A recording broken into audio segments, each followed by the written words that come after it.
올해 마지막 주일 아침 우리에게 주신 마가복음 4장의 말씀으로 예수께 엎드려 순종한 바람과 바다라는 제목으로 하나님 말씀 받기를 소망합니다.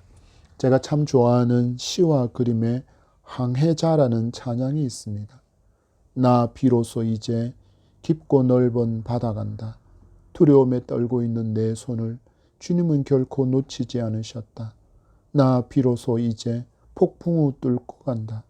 비바람에 흔들리는 나약한 나를 잡아주시는 그분은 나의 주님. 주 나를 놓지 마소서. 이 깊고 넓은 바다에 내 삶의 항해의 끝이 되시는 주님이시여. 난 의지합니다. 날 포기하지 마소서. 나 잠시 나를 의지하여도 내 삶의 항해의 방향을 잡아주시옵소서. 이 깊은 바다에 날 홀로 버려두지 마소서.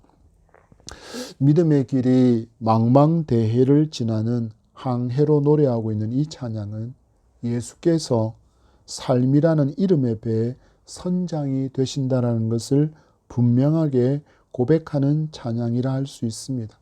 이 찬양의 가사를 곱씹어보면 인생의 풍랑을 만나게 되는 언제인가라는 것을 힌트로 알려주고 있습니다. 그것은 우리가 하나님이 아닌 내가 선장이 되어서 인생의 키를 잡고 있을 때라는 것을 우리는 찬양의 가사를 통하여서도 깨달을 수 있습니다. 인생이라는 거친 바다를 항해 중인 여러분, 이 바다를 지나며 우리는 여전히 키를 내가 붙잡고서 내가 보기에 좋은 방향으로만 가려고 하지 않습니까? 이제는 내려놓으시기 바랍니다. 내가 보기에 좋은 방향으로만 가려고 하지 말고 하나님께서 가장 좋은 방향으로 나를 인도해 가신다는 것을 굳게 믿고 이제 내가 붙잡고 있던 그 방향키를 하나님께 잘 내어드릴 수 있는 저와 여러분이기를 소망합니다. 그때 하나님께서 우리를 가장 안전한 폭으로, 가장 안전한 길로, 가장 좋은 길로, 가장 선한 길로 우리를 이끌어 가시는 그 위대하고 강하시고 전능하심의 손길을 날마다 경험하는 우리의 삶이 될 줄 믿습니다. 예수의 제자들이 예수 그리스도와 함께 있지만 여전히 그들이 연약한 가운데 있는 모습을 우리는 말씀을 통해서 계속해서 볼 수 있습니다. 위대한 랍비라고 불렸던 역사상 많은 위대한 스승의 그 가르침과는 비교조차도 할 수 없는 탁월한 가르침으로 하나님의 나라를 말씀하시고 그 나라의 역사를 이 땅에서 이루어 주신 예수 그리스도를 그들은 끊임없이 보고 있지만 그럼에도 제자들은 여전히 어린 아이의 수준의 믿음을 가지고 있을 뿐이라는 것을 오늘 말씀이 또 한 번 우리를 보게 만들고 있습니다. 오늘 주신 말씀을 통해 우리의 믿음이 한 단계 더 성장하는 풍성한 은혜가 이 시간 넘치게 되기를 간절히 소망하며 축복합니다. 놀라운 천국 복음과 그리고 오직 하나님만이 행하실 수 있는 위대한 일들을 행하시는 그 예수 그리스도 곁에 있으면서 그 예수께서 바로 하나님이심을 좀처럼 깨닫지 못하고 있는 제자들의 신앙을 몇 단계 더 끌어올려 주실 수 있는 그 놀라운 역사를 경험할 수 있도록 이적을 베푸시는 예수 그리스도를 우리는 오늘 본문을 통해서 만날 수 있습니다. 산상수훈의 가르침을 주신 예수께서 갈릴리 호수 건너편으로 가기 위해서 배를 타셨는데 제자들도 함께 배에 올라서 항해를 시작합니다. 처음에는 어떤 폭풍의 조짐도 전혀 보이지 않았습니다. 이 사건을 기록하고 있는 마태, 마가, 누가복음 어디에도 배를 타시려는 예수께 기상이 좋지 않으니 조금 더 있다가 가시지요. 그리고 다음 날에 가시지요라고 만류하는 장면이 전혀 등장하지 않기 때문입니다. 예수께서 배를 타실 때는 제자들과 함께 저 건너편으로 가자고 말씀하실 때는 일기가 좋았다라는 것입니다. 그런데 얼마 지나지 않아서 상황이 급변합니다. 먼저 우리는 이 사실을 통해서 얻을 수 있는 첫 번째 진리는 반드시 믿음의 길에도 위기가 있으나 감당할 수 있는 것만 하나님께서 허락하신다는 진리를 붙들 수 있기를 바랍니다. 본문 43절과 47절의 말씀입니다. 시작.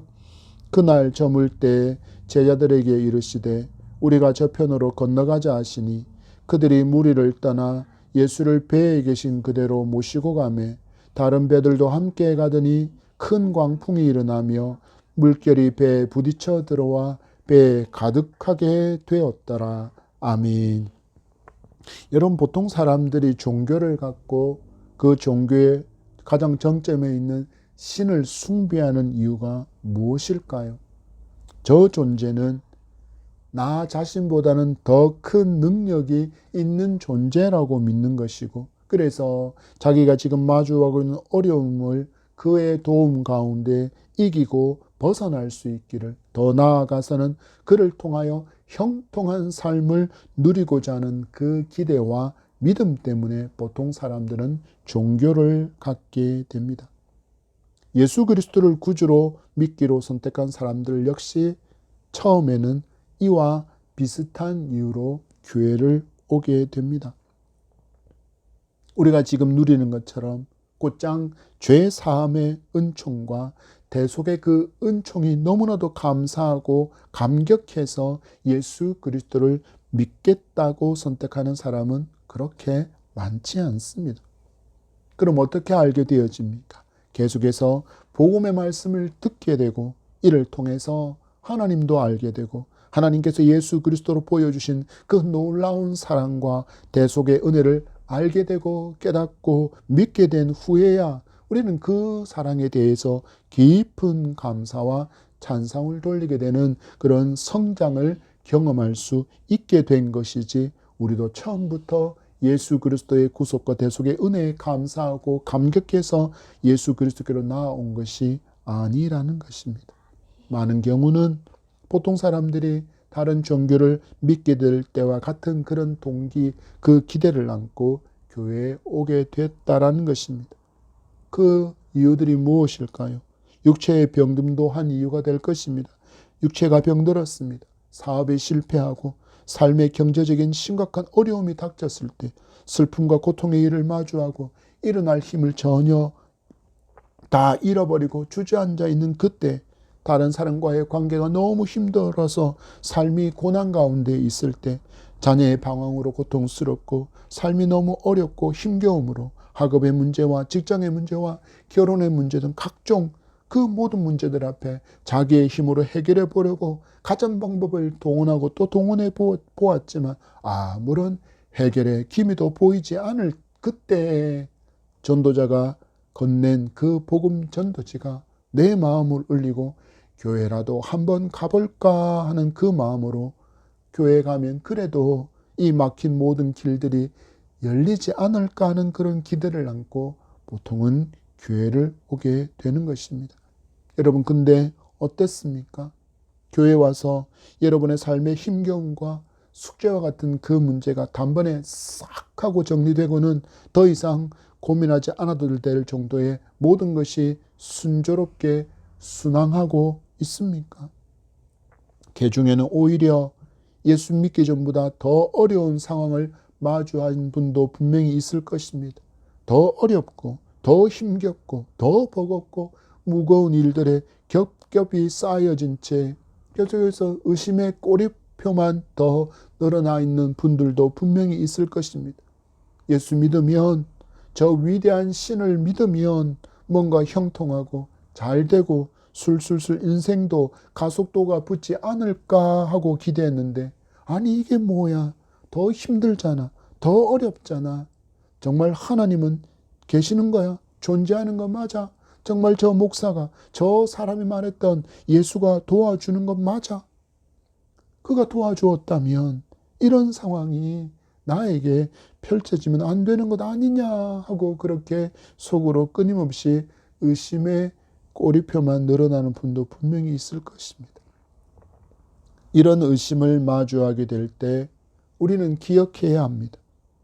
예수를 구주로 믿고 살아가는 성도에게도 어려움이 분명히 있지만 우리가 결코 감당할 수 없는 어려움은 하나님께서 우리에게 한 번도 허락하신 적이 없다라는 진리입니다. 고린도전서 10장 13절 말씀입니다. 사람이 감당할 시험 밖에는 너희가 당한 것이 없나니 오직 하나님은 미쁘사 너희가 감당하지 못할 시험 당함을 허락하지 아니하시고 시험 당할 즈음에 또한 피할 길을 내사 너희로 능히 감당하게 하시느니라. 아멘. 여러분, 말씀의 약속을 보십시오. 하나님은 우리가 감당할 수 없는 시험은 허락하지 않으신다 하십니다. 또한 시험 당할 그때에 피할 길을 내셔서 능히 감당할 수 있는 시험만이 우리에게 허락된다라고 분명하게 말씀하고 있습니다. 이렇게 하나님의 약속이 우리에게 주어져 있지만 이 진리의 말씀을 우리가 믿지 않으면 우리는 마주하는 어려움과 위기와 실패를 향하여서 끝이라고 절망이라는 이름으로 정의하고서는 그 속에 자기를 집어넣어 버려서 원망과 불평으로 그렇게 채워버리는 사람들이 너무나도 많은 것을 보게 됩니다. 여러분, 우리는 하나님을 기억해야 합니다. 그리고 하나님의 말씀을 언제나 기억해야 합니다. 말씀으로 하나님은 우리에게 분명히 말씀하셨습니다. 언제 어디서나 나는 너와 함께 있는 임마누엘의 하나님이다 말씀하셨음을 굳게 믿으시기 바랍니다. 여러분, 우리가 보통 어려움과 위기와 실패를 마주하게 되면 무엇에 집중하게 됩니까? 바로 우리에게 어려움을 주는 그 문제와 그 사람에게 집중하는 경우가 대부분입니다. 그러면 어느 순간 그 문제가, 그 사람이 마치 골리앗처럼 거대해 보이게 되어집니다. 그리고는 그 앞에 서서 자기의 연약함을 보면서 절망하고 끝이다라고 외치게 되는 것입니다. 그러나 믿음의 사람은 거기에서 더 나아가야 합니다. 어떻게 나아가는 것입니까? 그 문제를 그대로 안고 하나님 앞에 나아가는 것입니다. 그때 그 거대해 보였던 그 문제와 그 사람의 크기가 점점점 줄어들음을 보고 그 뒤에 계신 놀라운 하나님의 위대하심을 보면서 여러분이 그것을 넉넉히 이기는 용기와 힘을 얻게 될 줄 믿습니다. 여러분이 이제는 문제를 마주할 때 하나님께 고스란히 안고 와서 내어드릴 수 있는 믿음의 삶이 여러분에게 풍성할 수 있게 되기를 축복합니다. 이를 통해서 내게 충분히 감당할 수 있는 모든 어려움들만이 허락되어지고 있음을, 또한 그것을 능히 이길 수 있는 힘과 능력과 길을 이미 하나님께서 예배하시고 도와주시는 하나님의 전능의 손길이 내 곁에 있음을 믿음의 눈으로 보고 또한 삶 가운데 경험할 수 있는 저와 여러분이기를 소망합니다. 우리가 본문의 말씀을 통해서 두 번째로 얻을 수 있는 진리는 우리의 연약함을 체휼하시는 하나님이심을 믿고 부르짖어 기도하라는 진리입니다. 38절의 말씀을 봤습니다. 시작. 예수께서는 고물에서 베개를 베고 주무시더니 제자들이 깨우며 이르되 선생님이여 우리가 죽게 된 것을 돌보지 아니하시나이까 하니. 아멘. 제자들 중에 많은 이들은 이 갈릴리에서 업으로 살던 사람입니다. 갈릴리에서 업과 배에 대해서라면 산전수전, 공중전까지 다 겪은 베테랑 중에 베테랑이었습니다. 그런데 그들도 어찌할 수 없는 그 한계를 마주하게 된 것입니다. 37절의 끝자락을 보십시오. 큰 물결이 배에 부딪혀 들어와 배에 가득하게 되었더라. 이 장면을 마태복음은 이렇게 기록하고 있습니다. 마태복음 8장 24절에 바다에 큰 놀이 일어나 배가 물결에 덮이게 되었으되, 이 장면은 집채 같은 파도가 마치 이불을 그렇게 우리가 덮듯이 그 배를 덮을 정도로 몰아쳤다라는 것을 이야기합니다. 우리가 말씀에서 보았듯이 예수께서 갈릴리 저 건너편으로 가자라고 말씀하실 때 일기는 좋았습니다. 근데 왜 이런 일들이 일어났을까요? 바로 갈릴리 호수가 가지고 있는 특이한 지형의 특성 때문입니다. 다른 지역의 거대한 호수에 비해서 갈릴리 호수는 작은 호수는 아니지만 거대한 호수에 비하면 그렇게 큰 크기의 호수는 아니지만 수심이 무려 45m에 이를 정도로 굉장히 깊은 호수입니다. 그리고 해수면보다도 훨씬 아래에 위치해 있고 주변이 산으로 둘러싸여 있어서 갑작스럽게 폭풍우가 불어닥치는 일이 굉장히 빈번했습니다. 그러나 예외가 있습니다. 바로 밤에는 거의 폭풍을 만나지 않았다라는 것입니다. 우리가 읽었던 35절 말씀을 시작을 보십시오. 시작. 그날 저물 때가 언제입니까? 바로 해가 질 때입니다. 밤이 되었다라는 것입니다. 그러면 밤이 되었으면 그들의 경험상 무엇이 일어나면 안 됩니까?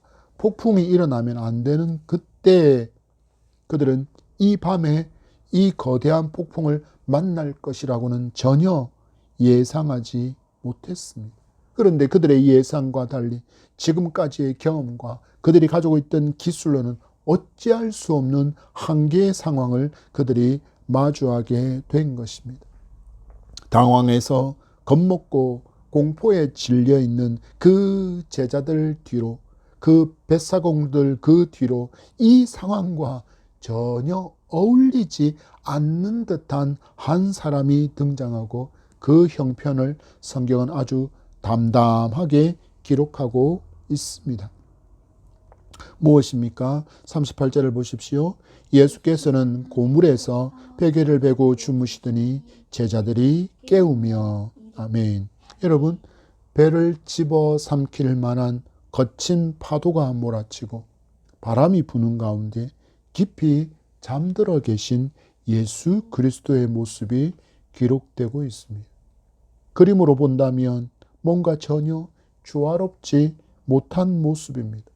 죽음의 공포에 맞서서 생존을 위해서 필사적으로 움직이고 있는 그 제자들과 뱃사람들의 거친 얼굴과 공포에 질린 모습과는 전혀 대조적인 평온히 잠들어 계신 예수 그리스도의 얼굴.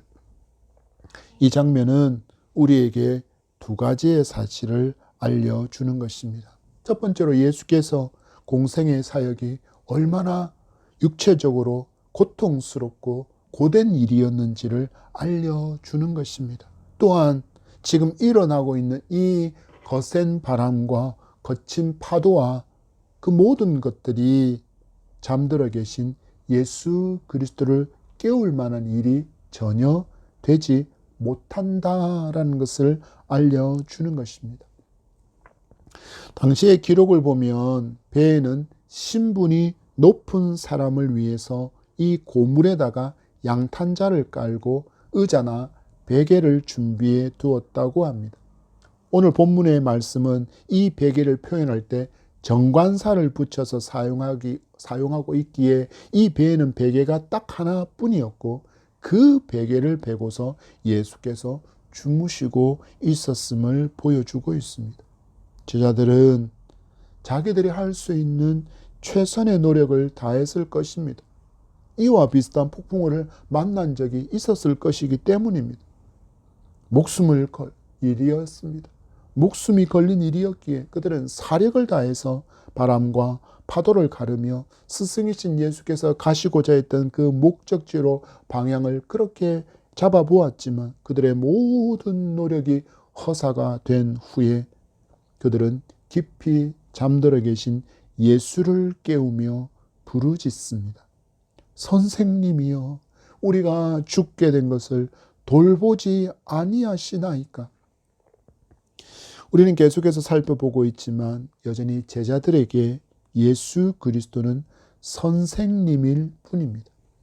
여기서 선생은 헬라어로 디다스 칼로스라는 단어를 사용하고 있는데 다른 곳에서 예수 그리스도를 주, 퀴리오스라고 부를 때와는 다른 차이가 있습니다.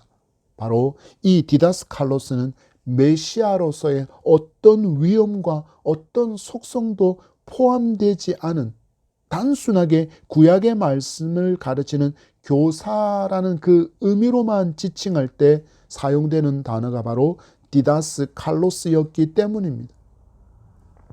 그들은 예수께서 이 문제를 해결해 주실 수 있다는 믿음의 기대보다는 잠들어 계신 것이 못마땅한 상황에 예수를 깨우며 스승이신 당신이 제자들로 부른 우리가 죽게 된 것을 잠만 자며 돌보지 않는 것은 디다스칼로스다운 모습이 아니라는 핀잔이 지금 그들의 언어 속에 포함되어 있는 것입니다. 그럼에도 그들에게 있어서 예수 그리스도는 최후의 보루입니다. 이제 더 이상 그들이 할 수 있는 일이 전혀 없었고 이제 그들이 할 수 있는 선택이라고는 잠들어 있는 스승 예수 그리스도를 깨우는 일밖에 없었습니다. 여러분, 우리에게 예수 그리스도는 누구이십니까?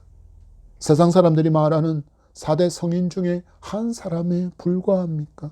살아있는 동안에 놀라운 가르침을 주었고 또한 그가 가르친 그대로 살았던 위대한 성인 중 한 사람으로 예수를 바라보고 있다면 우리도 예수 그리스도를 부를 때 디다스칼로스라고만 부르게 될 것입니다. 그러나 우리는 예수께서 퀴리오스이시고 독생자 예수이시며 하나님이심을 믿고 고백할 수 있기를 소망합니다. 그리고 이 예수께 간청할 수 있는 낙타 무릎의 성도이기를 축복합니다. 여러분이 마주한 이 어려움의 문제, 이 위기의 문제, 이 한계의 문제, 이 절망의 문제, 그 모든 것들을 내 힘으로 해결하고자 하기 전에 예수께서 누구신지를 분명히 믿음으로 고백하고 그 문제를 고스란히 안고 십자가 앞에 내렸고 우리도 부르짖어 기도할 수 있기를 소망합니다. 퀴리오스여, 나의 구주시여, 내가 죽게 되었나이다. 나를 살려주소서, 나를 도와주소서, 나를 구원해 주소서. 여러분, 우리가 이렇게 예수 그리스도께 하나님께 부르짖어 기도할 수 있는 것은 우리의 기도와 간구에는 분명한 응답의 약속이 있기 때문입니다. 그것도 예수께서 우리에게 직접 이 부르짖음과 간구에 대해서 응답해 주실 것을 약속해 주셨기 때문입니다. 그래서 성도는 모든 것을 부르짖어 기도할 수 있고 그 기도에는 분명한 응답의 약속이 있음을 믿는 굳센 믿음이 반드시 있어야 합니다. 또한 예수께서는 우리가 삶에서 겪어가고 있는 이 모든 일들을 이미 다 경험하셨기에 우리를 얼마든지 채울하실 수 있는 하나님이시라는 것을 여러분 우리는 분명히 믿어야 합니다. 여기서 채휼이라는 말은 예전 번역을 보면 히브리서 4장 15절에 등장했습니다. 읽어드립니다. 우리에게 있는 대제사장은 우리의 연약함을 채울하지 아니하시는 자가 아니요 모든 일에 우리와 한결같이 시험을 받은 자로 돼 죄는 없으시니라. 아멘. 여기에 사용되어진 채휼이라는 단어는 한자어로 몸체자와 구제할 휼자를 사용하고 있습니다. 이것을 풀어보면 윗자리에 있는 사람이 아랫사람의 어려움을 알고 돌보고 구해주다. 함께 아파하고 처지를 전인격적으로 이해하다라는 뜻을 가지고 있습니다. 헬라어로는 쉼파데오라는 단어를 사용하는데 동일한 감정을 가지다, 공감하다, 동정하다라는 뜻으로 사용되어지고 있습니다. 여러분, 우리가 마주한 모든 인생의 여정을 이미 예수 그리스도는 다 경험해 보셨기에 우리의 모든 간구에 공감하시면서 그것을 들어주시는 임마누엘의 예수라는 것을 여러분 분명히 믿으시기 바랍니다. 우리가 이 약속을 굳게 믿고 이 예수께 부르짖을 때 믿음의 역사가 일어남을 굳게 믿을 수 있기를 바랍니다. 그래서 이 믿음의 역사를 믿음으로 말미암아 날마다 경험할 수 있는 놀라운 산믿음의 역사가 저와 여러분의 삶에 풍성할 수 있게 되기를 소망합니다. 우리는 세 번째 진리의 교훈을 받습니다. 바람과 바다가 순종함으로 예수께 엎드림같이 믿음의 사람은 거친 바람과 바다가 잔잔해지는 것을 경험할 수 있다라는 진리입니다. 39절과 41절의 말씀입니다. 시작. 예수께서 깨어 바람을 꾸짖으시며 바다들어 이르시되 잠잠하라 고요하라 하시니 바람이 그치고 아주 잔잔하여 지더라. 이에 제자들에게 이르시되 어찌하여 이렇게 무서워하느냐 너희가 어찌 믿음이 없느냐 하시니 그들이 심히 두려워하여 서로 말하되 그가 누구이기에 바람과 바다도 순종하는가 하였더라. 아멘. 참으로 고나여서 깊이 잠의 든 예수 그리스도를 제자들이 나아가서 깨우니 아무런 불평도 아무런 짜증도 내지 않으시고 곧 깨어나신 후에 바람을 꾸짖으시고 바다에게 잠잠하라 고요하라 명령하시니 바람이 그치고 잔잔해집니다. 여러분, 이런 놀라운 역사를 누가 경험할 수 있습니까? 누구만이 경험할 수 있습니까? 바로 믿음의 사람입니다.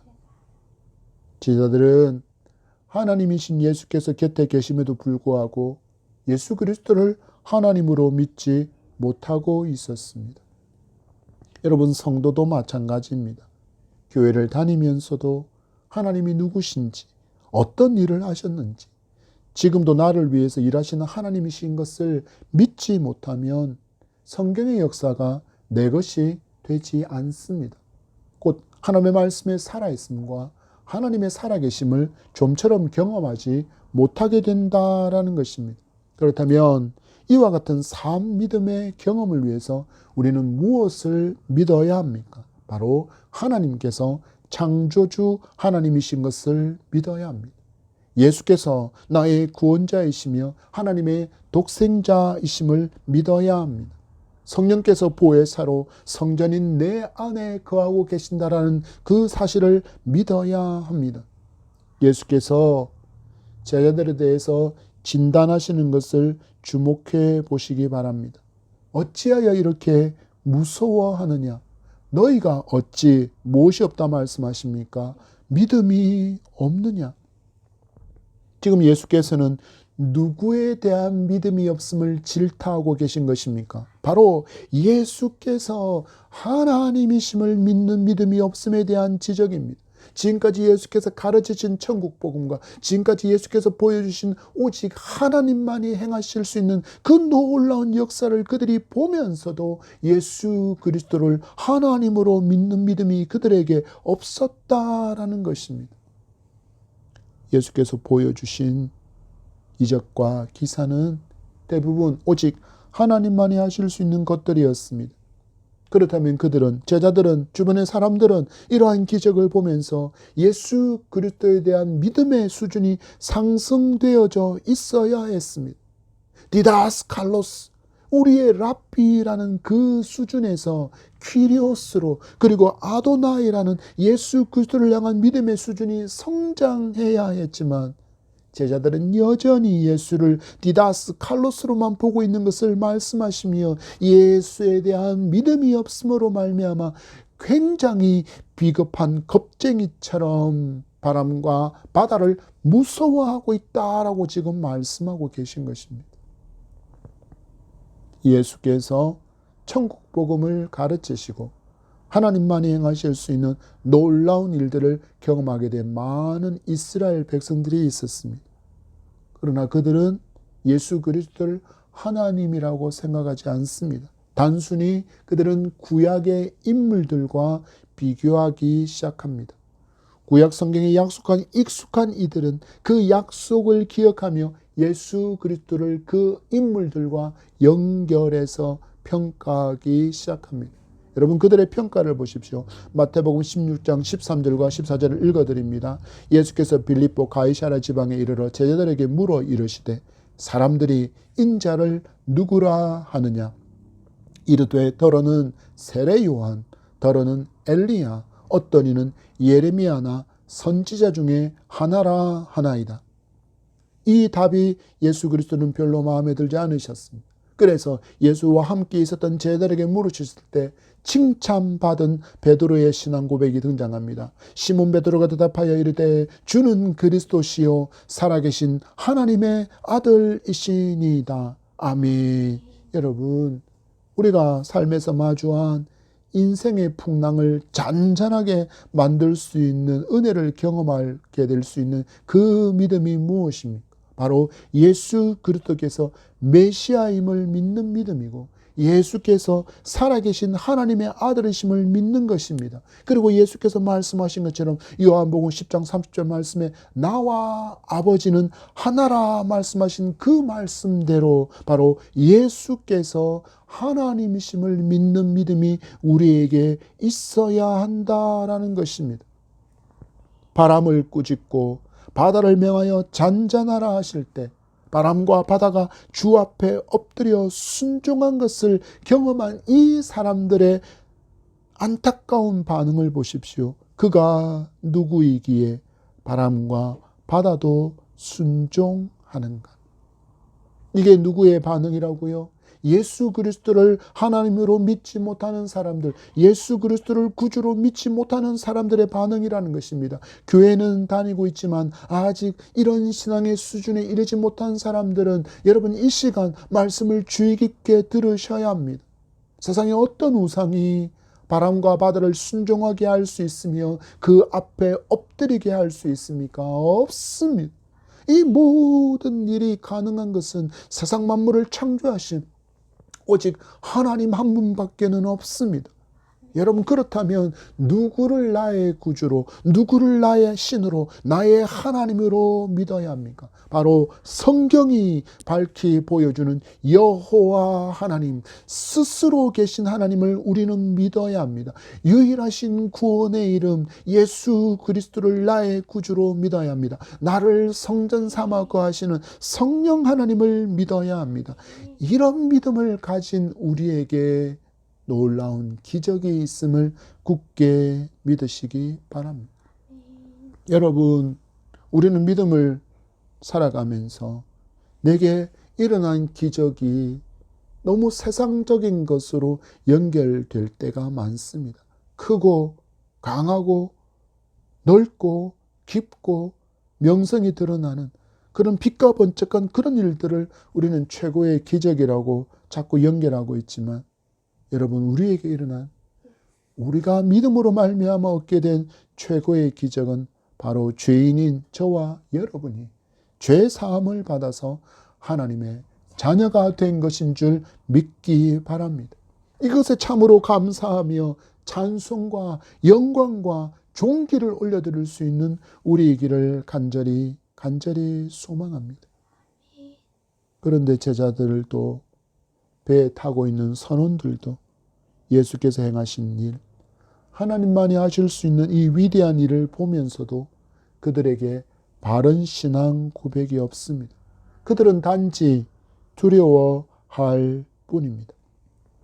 그렇다면 여러분, 이렇게 반응하는 사람들에 비교해서 우리는 어떻습니까? 말씀을 통해서 이처럼 놀라운 하나님의 역사들을 보면서 우리는 어떻게 반응하고 있습니까? 와, 이런 일도 하셨구나 하고 감탄만 하십니까? 아니면 믿음으로 말미암아 내게도 펼쳐질 수 있는 일이라는 그 믿음으로 반응하고 있습니까?